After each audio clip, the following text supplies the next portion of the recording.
There's something quietly scary about not being able to stop thinking about someone. You wake up and they're your very first thought, like a shadow wrapped around your mind. You go through your day and somehow they're still there. Every song sounds like it's speaking about them. Every moment of silence feels like their voice is about to break through. Doesn't matter how long it's been, how far they are, or even how unreasonable your thoughts seem, you just can't stop. But here's something most people don't understand. When someone takes over your thoughts like that, it's not only about them, it's about you. The obsession feels real, but so does the hidden message underneath it all. You are not broken for feeling like this. You're not weak because you can't stop thinking about someone who once touched your life and left a mark. But if you don't slow down and pay attention to what your own thoughts are trying to say, you might mistake confusion for fate. You might think your strong emotions have a special purpose, and you could end up holding yourself back, all for someone who doesn't even realize there's a storm going on inside you. Let's make one thing very clear. Your thoughts aren't random, especially the ones that keep coming back. The brain is smart, even a bit harsh. It holds on to what it believes is important for your survival. That person you can't stop thinking about, your brain decided they were important. So important that it stitched their memory into your emotional system. Maybe they gave you something you were missing elsewhere. Attention, validation, excitement, or connection. Or maybe they hurt you in a way that left a deep impression. And now your mind keeps going back to the moment everything changed. Either way, your brain sees them as a puzzle you haven't figured out yet. And it won't stop until you do. But here's the hard truth. That person is just a symbol. The thoughts that circle around them are really pieces of something deeper. They represent your need for meaning, for understanding, for healing. You've placed a big idea on them, an imagined memory. And the more you chase that image, the further you get from what's real. We often hear, follow your heart, right? Go after what feels powerful. But what if your heart is confused? What if what you feel so strongly is really just old pain pretending to be love? No one teaches you to slow down and really look at your own thoughts. No one explains how to question the emotional stories you've created about someone. Because of that, you stay stuck, not in love, but in obsession, in a loop. There's pattern. The more you think about them, the more energy you give to the story in your head. And the story, not the person, becomes your cage. So what does it really mean when you can't stop thinking about someone? It means something inside you has been woken up. And that part of you needs to be understood, not ignored. And your job isn't to chase after them or try to erase them. Your job is to get curious, really curious. What do they mean to you? What did you feel when you were with them that you can't seem to feel on your own? And why is that feeling so rare that you had to hold on to it so tightly? Get a crease, because if you don't answer these questions, your obsession will shape your choices. It will twist how you see yourself. You'll begin to base your value on whether they call, whether they think of you, whether they want you back. And that's a dangerous trap. The moment you do that, you give your power away. You give your heart and emotions to someone else and become like a planet spinning around their world. And each day you don't pull yourself back, you get further away from your own journey. This isn't about blaming yourself. It's about waking up. It's about taking back control of your mind. When you can't stop thinking about someone, it often means that a part of your identity got tied to theirs.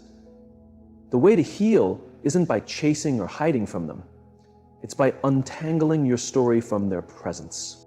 Your life has meaning that doesn't depend on someone noticing you, staying, or coming back. But if you don't build that meaning yourself, you'll keep trying to get it from others. You have to become the kind of person who can stand on their own, not because you can't feel, but because feelings without direction create confusion. Your obsession is not a sign of love, it's a mirror. A mirror that shows where your personal boundaries are weak, where your past hurts are still open, and where your strength has been handed over to someone else. Once you see that, really see it, you have a choice. You can keep falling deeper into the idea of them, or you can begin grounding yourself in the truth. This isn't about pushing your feelings away, it's about guiding them. It's about not letting your heart and mind be controlled by leftover emotions from someone else's presence. Your mind is powerful. Your energy is important. If you let your thoughts be taken over by someone who is gone, or worse, someone who never truly cared, then you're giving away the one thing you can't afford to lose, your focus. And where your focus goes, your life follows. You weren't meant to be swallowed by the past. You were meant to create something new. But you can't build what's ahead if your spirit is stuck looking back. So the real question isn't, why can't I stop thinking about them? The better question is, what part of myself did I give up that they seem to complete? That's where the real work starts. That's where freedom begins. When your mind keeps circling around someone, it's easy to call it love, it's tempting to think the obsession is something magical, like a sign from above. But most of the time, that intense longing is something else. It's a signal, a sign that there's an unsolved emotional issue hiding underneath. The brain doesn't replay memories for no reason. Certain people trigger this mental replay for a reason. It's not by chance. It's not a love story. It's usually a sign that something inside you hasn't been faced yet. People like to think their feelings are all about the present, that someone must be important if they make us feel so much right now. But in truth, they're often just the match that lit a fire already waiting inside you. That strong emotional pull didn't begin with them. It started long ago. Somewhere in your past, you learned how to connect, how to feel close, and maybe even how to fear that closeness. Then, when someone new enters your life and hits just the right nerve, everything lights up again. Your mind treats it like a crisis, like a lifeline. The human brain sees patterns and tries to protect you. When someone gives you even a small taste of what you've long wanted, maybe love, approval, peace, or simply being seen, your brain saves that memory. It gives it deep importance. And if that person pulls away or if things get messy, your brain won't let go easily. It treats the situation like a problem that still needs fixing. It replays the moments. It reimagines the words. It floods your mind with what ifs, not to hurt you, but to protect you from what feels like unfinished business. This is where many people get stuck. They think the obsession proves they've met the one. They think they can't let go because the connection was too special. But what's really happening is that the emotional world has been shaken, and the mind, wanting peace, keeps going back to the thing that shook it. It's not love that keeps them in your thoughts, it's the unresolved feeling they left behind. Focusing on someone like this is often a way to avoid looking deeper. What truth are you afraid to face inside yourself? Maybe they reminded you of a fear of being left. Maybe they woke up an old belief that you're not enough. Maybe they reflected back a part of you you've been running from. Either way, they became a symbol. And now your brain is stuck trying to make sense of that symbol. The hardest part is feeling like you've lost control. Your thoughts no longer feel like your own. Your peace is gone. You start to doubt your worth based on how someone else acts. But the truth is, the battle isn't about them anymore. It's about you. It's about the part of you that wants to heal and the part that's scared of doing the hard work it takes to truly heal. Being fixated isn't always a sign of deep love. Many times, it's a sign that your emotional balance has been shaken. Instead of coming back to yourself, you're placing your healing in someone else's hands. Someone who might not even know they were part of the story. To move on, you first have to admit that your thoughts might not be right. Just because someone is always on your mind doesn't mean they belong in your life. Just because you can't forget them doesn't mean they're your future. The mind can be tricked by pain. Until you face and heal that pain, your heart will keep leading you back to whoever triggered it. This is why emotional strength matters. You have to take charge of your thoughts, not with guilt, but with honesty. Ask yourself, what is this obsession keeping me from feeling? What truth am I afraid of? Is it easier to think about them than to face the parts of me I've ignored? The sad part is, the more you chase the thought of them, the more you lose sight of who you are. When you drift too far from your true self, you begin to forget who you were before that person became a part of your life.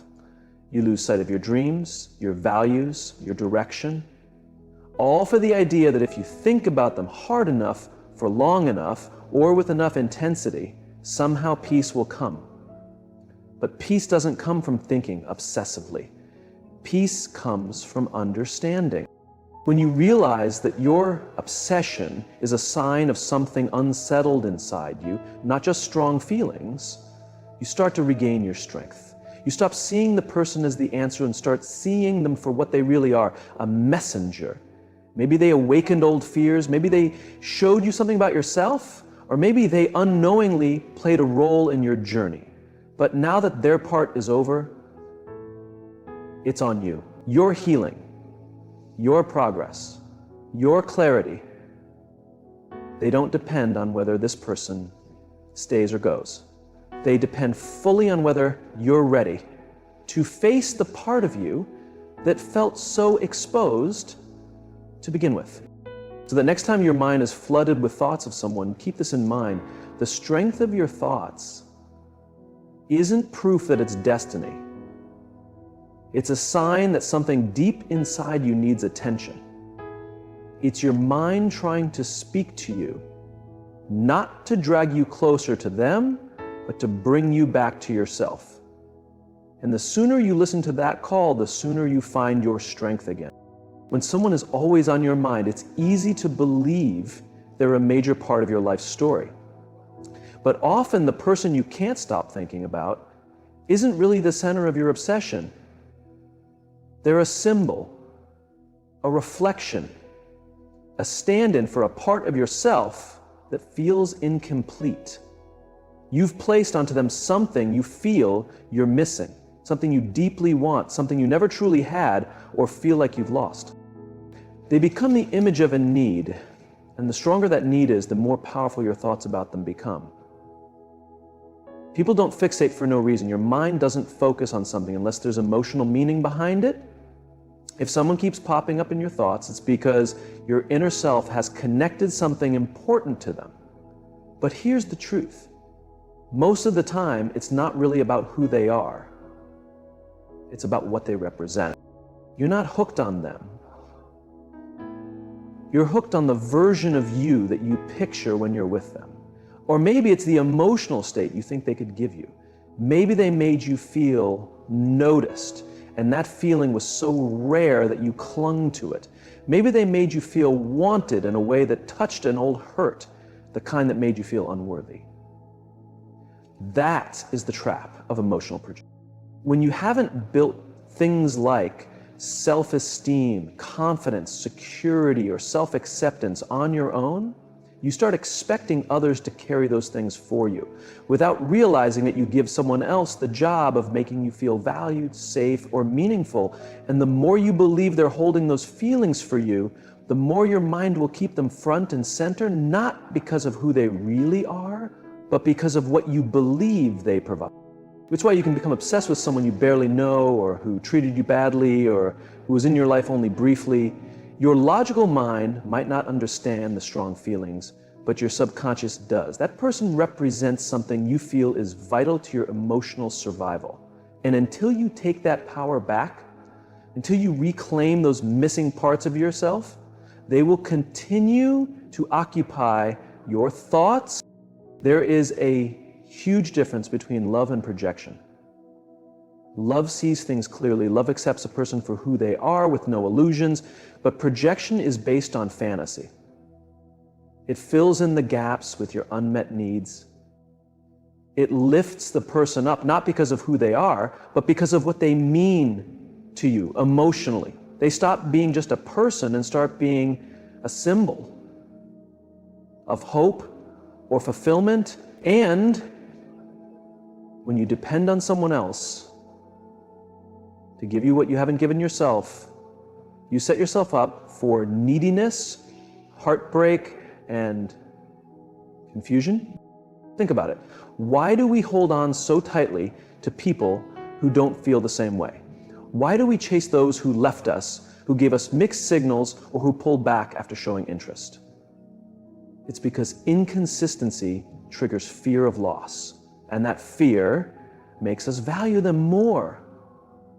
You start thinking that this person is rare, but it's not them that's rare, it's the feeling you've connected to them. That's what you're truly craving. That's what your heart is really chasing. The person is just the one carrying that feeling for you. But here's the freeing truth. You can create that feeling for yourself. You can build the emotional space that you believe only they can give you. You don't have to run after someone to feel complete. What you really need is to reconnect with the pieces of yourself that you've been ignoring. When you do that, the obsession fades, not because the other person changed, but because you've taken back the power you gave them. That doesn't mean you won't still feel drawn to them sometimes. It doesn't mean you'll never think of them again. But once you recognize projection for what it really is, it stops having control over you. Your thoughts aren't hijacked by a fantasy anymore. And in that clarity, you start to recover. Getting out of this cycle isn't about talking more with the person or getting closure or seeing them again.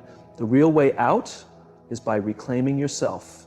You must become your own source of what you were hoping they would give you. If they made you feel worthy, then start treating your life like it truly matters.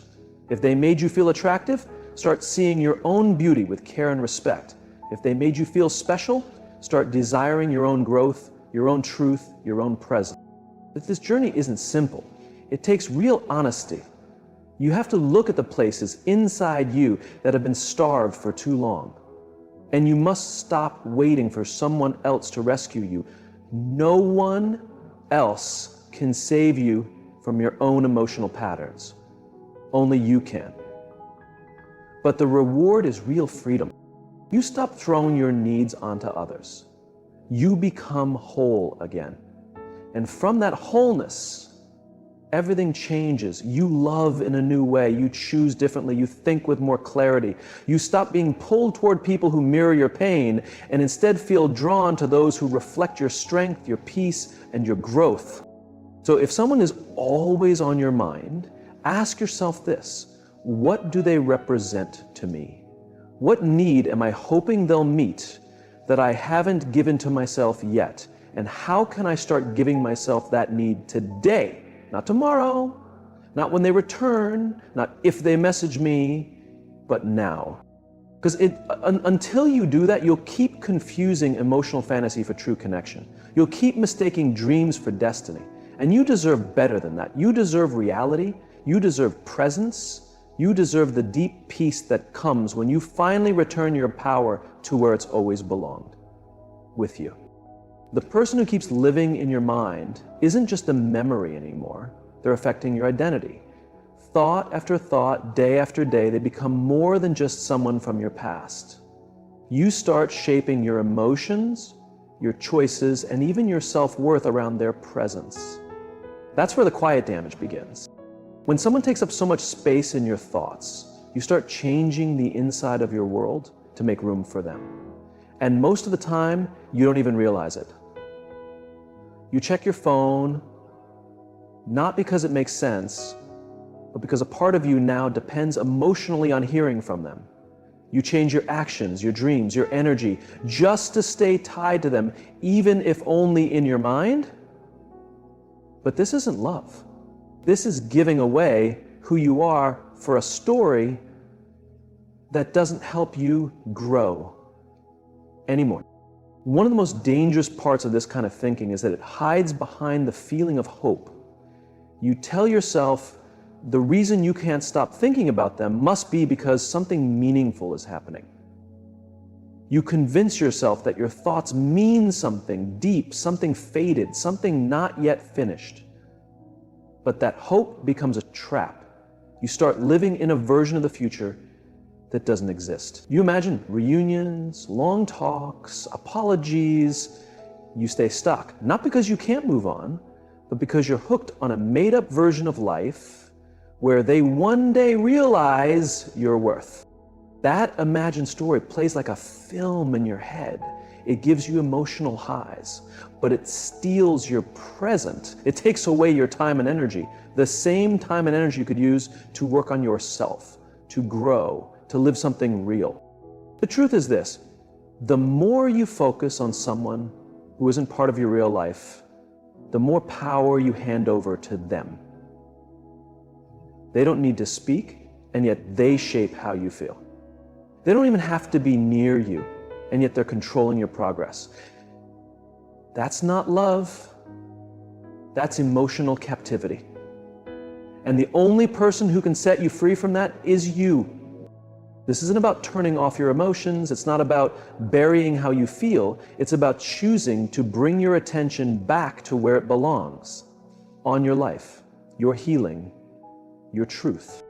When you notice yourself thinking about them for the 100th time in a single day, pause and ask, what am I really feeling right now? Am I feeling lonely, unsure, or let down? Am I trying to run away from something in my current life by slipping into the dream of what might have been?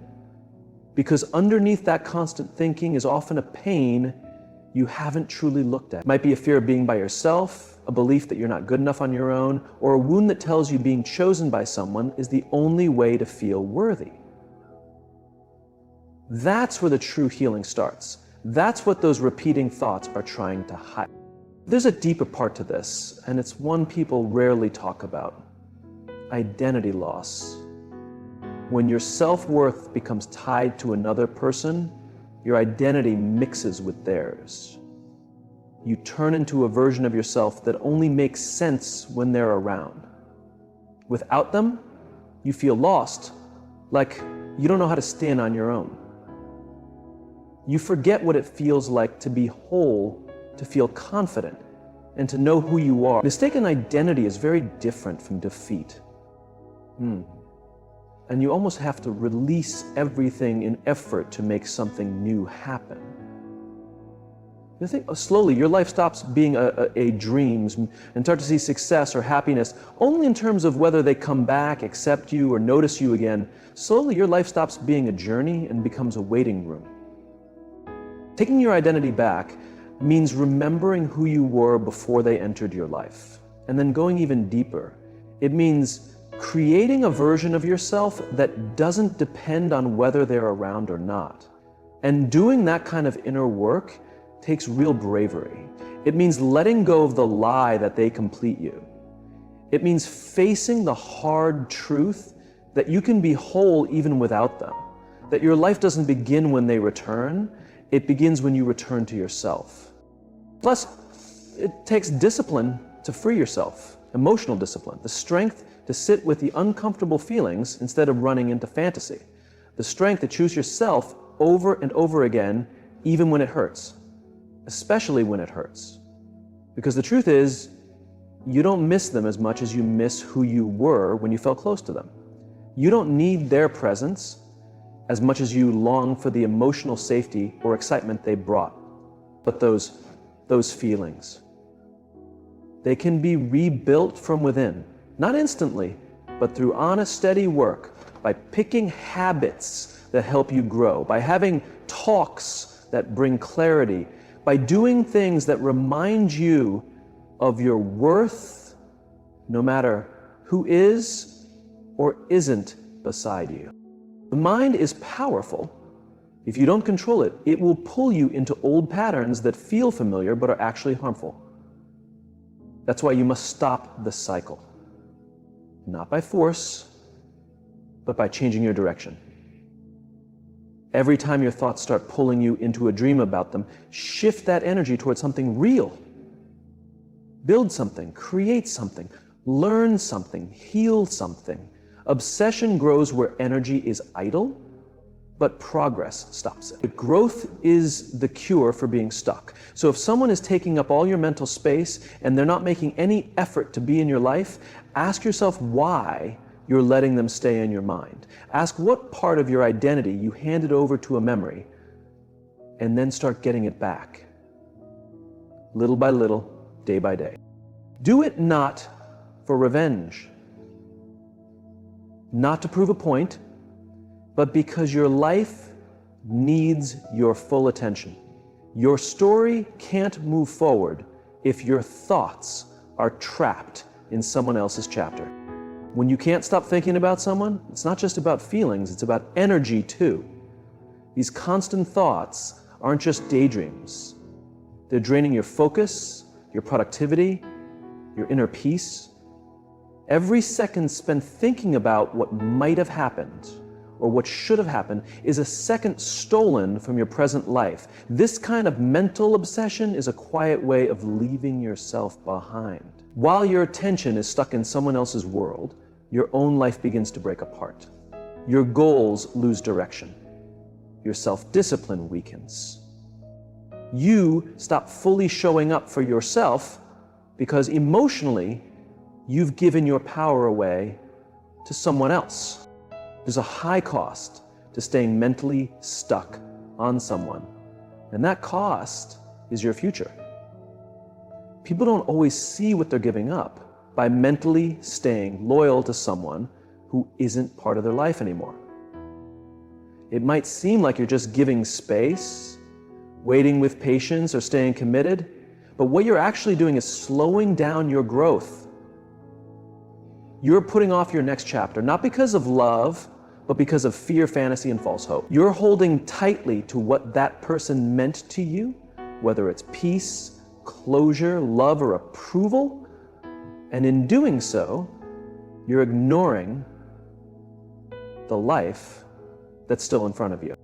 And when your mind becomes obsessed, your imagination starts working against you. It builds fantasies. It changes your memories to show only the good parts and forget the bad. It creates dreams where everything works out, where they finally see your value, where they become the person you always wished they'd be. This version of them built in your head becomes more addictive than reality ever was. You stop living in your life and start living. You replay old conversations, study every word, prepare future talks, all while the real world waits for you to come back. But the world doesn't wait just because you're lost in your thoughts. Time moves forward, chances pass. Your relationships with others begin to suffer because your emotional energy is already spent. You become less present, less engaged, less alive. You may look like you're fine, but inside, you're distracted, drained, and disconnected. And the longer this pattern continues, the harder it is to remember who you were before this obsession took over. You don't lose your identity all at once. It fades slowly as your energy and attention leak away day after day. To escape this mental prison, you need to face the truth. This person doesn't belong at the center of your thoughts anymore. Not because they didn't matter, not because the connection wasn't real, but because the price of keeping them there is just too high. You owe yourself more than a life built on daydreams about someone who isn't showing up for you. You deserve truth, you deserve movement. And it all begins by taking your energy back. Taking your energy back doesn't mean pretending they never mattered. It means refusing to let your world revolve around their absence. It means realizing that your thoughts are valuable and that you've been spending them on someone who isn't giving anything in return. If you managed your money the way you've been managing your thoughts about someone unavailable, you'd call it financial disaster. But with emotional energy, we often let ourselves fall apart, thinking it's loyalty. There's nothing romantic about losing your peace for someone else's potential. There's nothing brave about tying your emotions to someone who already let go. True strength isn't in hanging on.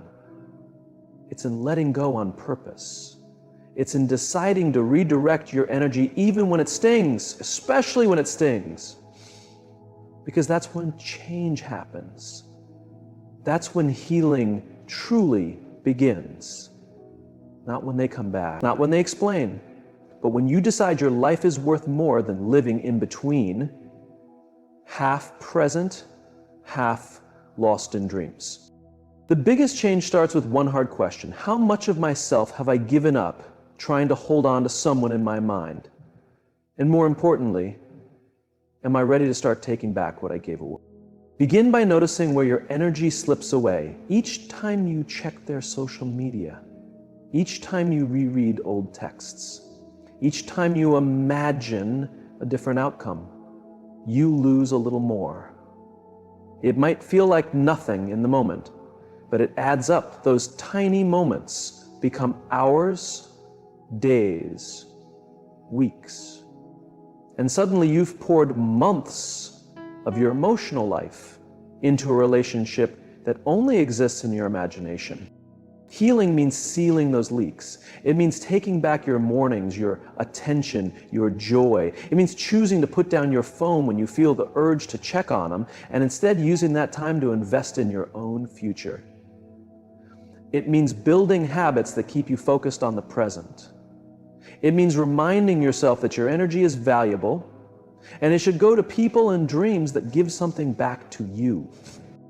Eventually the thoughts do calm down, but not because time magically heals everything. Time only helps if you use it wisely. Obsession fades not through waiting, but through action. By making daily choices to direct your energy into something that grows, your work, your friendships, your health, your talents, into yourself. This is your life. Not the one you had with them, not the one you hope might happen someday, this one.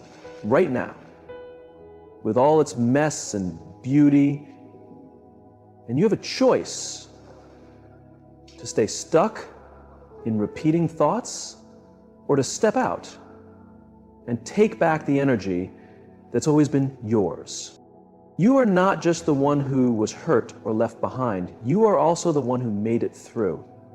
The one who can rebuild, the one who can choose a new path, the one who can finally come back home to themselves